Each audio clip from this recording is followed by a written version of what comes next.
In this review for Science Foundations, we're taking a look at how the Earth's history is preserved.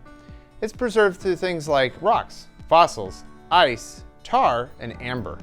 Each of these can preserve different parts of organisms and in different conditions.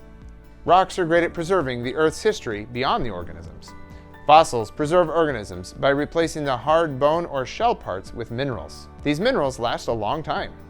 That brings us to ice. Ice can preserve both atmospheric conditions through bubbles, but it can also preserve frozen things like plants or animals. Some of the best preservations we have, especially of Ice Age organisms, are in ice. Tar preserves organisms that fall into it and become trapped. It can preserve things like beetles, but it also preserves really big things like saber-toothed tigers and woolly mammoths. And finally, we have amber. Amber is tree sap. When bugs or feathers get stuck in it, it can preserve them for long periods of time. When we look back at these 5 ways of preservation, we can see that the Earth's history is harmonious with what the Bible tells us. There was creation, a tropical paradise, a worldwide flood, the Ice Age, and present-day processes. You've been watching the short versions of Science Foundations.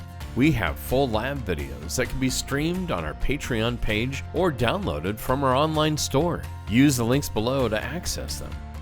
Buy the entire set of 75 episodes of Science Foundations, or just one episode or season at a time as you need them.